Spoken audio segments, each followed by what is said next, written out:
Yer. Good morning and good day to everybody. Let me start off by saying I know. I apologize. I said I was going to upload once or twice a week, and then I turned around and disappeared for 2 months. Damn. But look, man, hey, man, forget all that because I got something special for y'all today. Because today I'm going to be showing you how to make pescado and salsa de coco. It is a Dominican dish that translates to fish and coconut sauce. Here are the ingredients. I substituted red snapper for trout because that's what my grocery store had, and we will be making pico de gallo. So the first time I had this dish, I was actually in the Dominican Republic. I've been to the DR a couple of times now, but I believe this is my first trip, and I went to the city. I think it was called San Pedro. It's like 30 minutes outside of Santo Domingo. And I had my friend take me. Her name's Penelope. She's awesome. She's a native. I'm going to post her IG just in case anyone wants to follow her.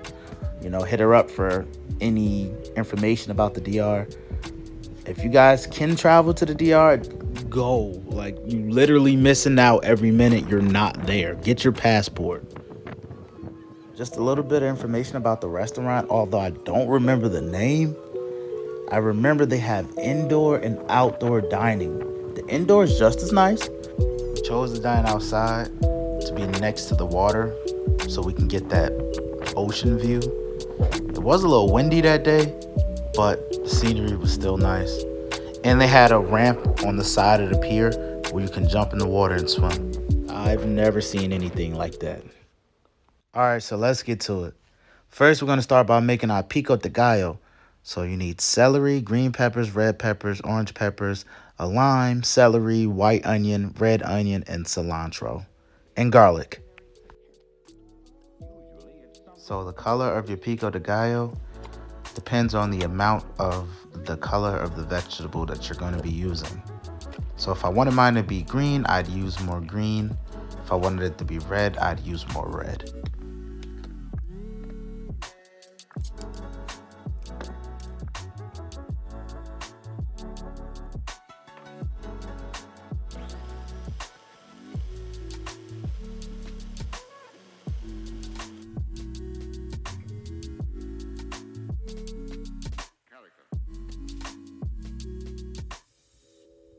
And that's our pico.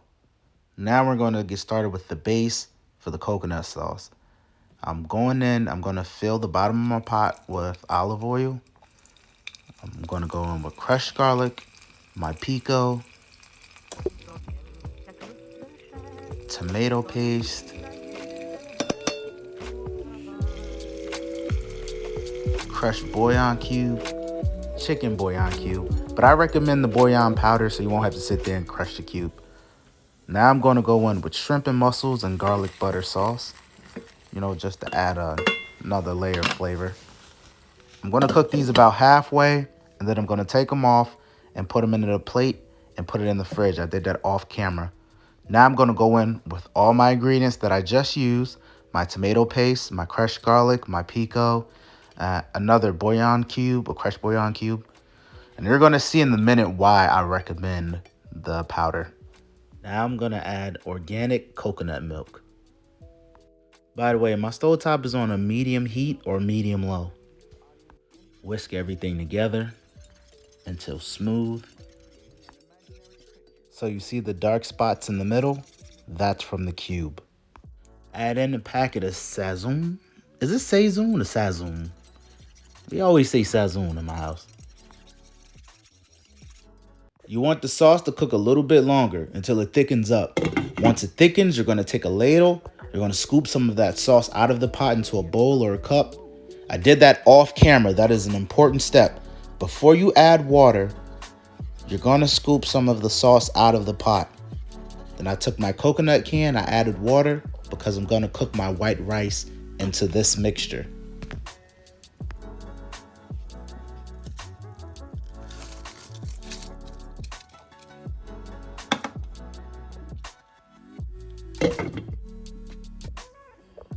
So there's my trout. Doesn't it look like one of those fish? You remember back in the day they had the talking fish on the board, and you press the button and they come up and start singing a song. So it looks. That's what reminds me. Before you start making your incisions, make sure that the fish is clean from any scales. The reason I'm making the incisions is because I want those seasonings that I'm going to use to really get into the fish. Now I'm going over it with a half of a lime's juice. So the seasonings that I'm going to use are onion powder, oregano, garlic powder, adobo. Make sure it's seasoned both sides. Sea salt. Make sure you really get that sea salt inside. And crushed garlic.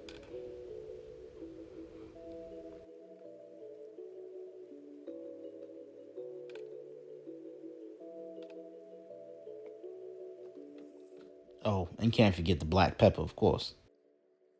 Now, the whole time I'm prepping my trout, I got my rice going on the stove at a medium heat. Now, you can go medium low, you can go low heat if you want to extend the cooking time. As you can see, I just added back in my garlic, shrimp, and mussels. Gonna put some parsley on the top, put the lid on, and keep it warm on the stove. So on the bowl, I have all-purpose flour and a tablespoon of cornstarch, which is optional. It's all unseasoned because I don't want my fish to be too salty.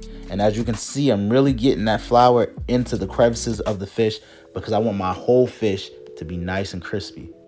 And just in case if anybody's wondering, no, I did not use a binder for my fish. I did not use olive oil or eggs.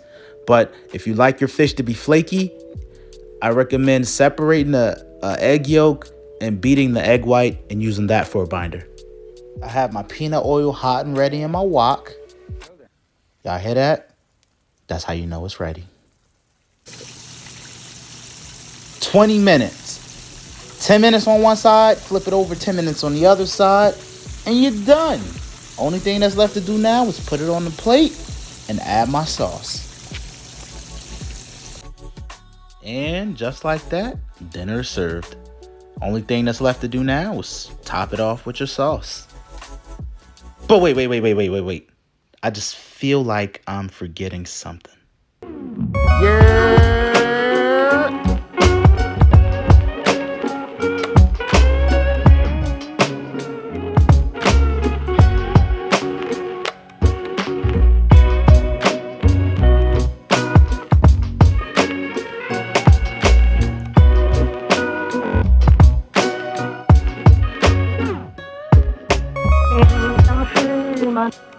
Långt från svenska kusten skär ska jag fira julen här på Hawaii.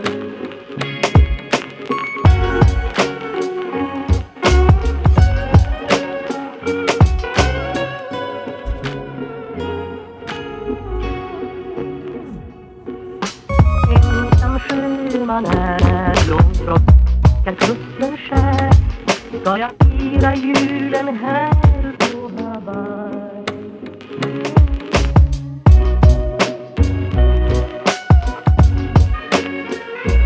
Men det lindrar ej